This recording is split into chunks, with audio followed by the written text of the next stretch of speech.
సుమలతకి జానీకి ఈ వీడియో.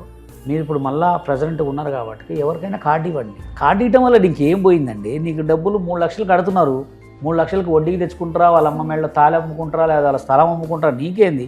వాడికి ఒక కార్డు కావాలంటే ఫస్ట్ వాడు చుట్టూ 10 రోజులు తినిపించుకొని గ్రీన్ బౌస్లో బిర్యానీ తినిపించాలా, టీ తాపియాలా, మొత్తం ఇట్లా తిప్పించుకునేవాళ్ళు అనమాట. సెక్రటరీ పెయింటర్ రాము, వాడు ఒక పెయింట్ వేసుకునేవాడికి ఇక్కడ డ్యాన్స్ కార్డు ఇచ్చారు.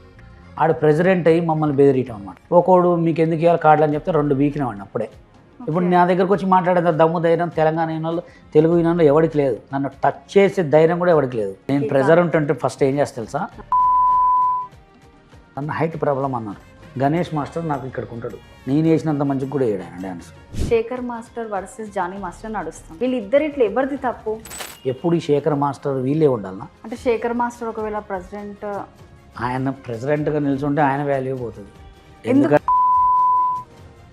హైటెక్ సిటీలో స్థలం ఇస్తే స్థలాన్ని స్వాహ చేసేసారు కొంతమంది కొరియోగ్రాఫర్లు అందరు కలిసి. ఎంతమందికి కార్డులు ఇస్తాను డబ్బులు తిన్నారు, ఎంతమందికి నాన్ మెంబర్స్ సాంగులు పెట్టుకొని వెనక గ్రూపులు ఆడి ఎన్ని కోట్లు తిన్నారు. అవన్నీ బయటికి తీసుకొస్తే దొంగ.